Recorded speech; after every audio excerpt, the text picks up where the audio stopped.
Chapter 4. The Truly Evil Prince of Darkness.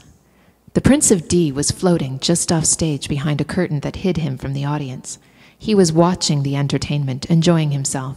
Things were going well for the prince, almost too well.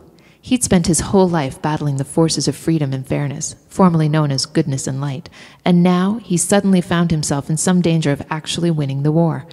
What would he do then? He'd be like an arms dealer with only one side to sell his weapons to, or a superpower reduced to manufacturing opponents. Still, he wouldn't let up. He'd keep pressing. He'd keep going for the jugular. Let the good guys work their butts off for a change. He had a lot of dark heroes to avenge. The prince took a puff of his cigar and blew. Not a smoke ring, but a mother duck with ducklings trailing behind. Then he made an ugly fish with a big mouth, which gobbled up the ducklings, and was about to finish off the mom, when she wheeled around and blew the fish to smithereens.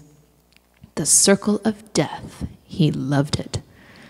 Now it was hard to tell where the smoke ended and the prince began.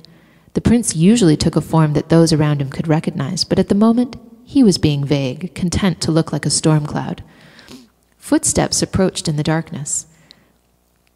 The end of the prince's cigar danced around like a fat firefly. "Ratchet."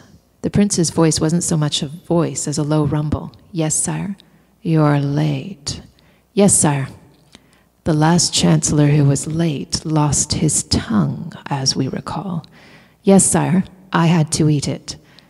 "We let you use ketchup." "Yes, sire. Very kind of you."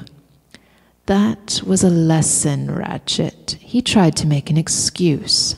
"We don't like excuses, Ratchet." "No, sire." "Now, we're sure there's a good reason why you're late." "Yes, sire. Bounty hunters arrived with 3 more rangers. I was making sure the rangers were comfortable." The low rumble chuckled. "How many does that make, Ratchet?" 37, sire." "We don't suppose the major was among them." "No, sire."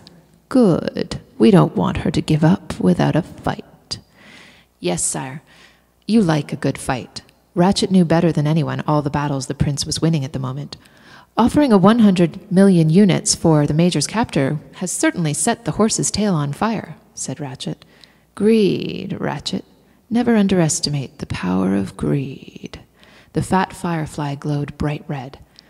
"Are the rangers still singing, Ratchet?" "Yes, sire."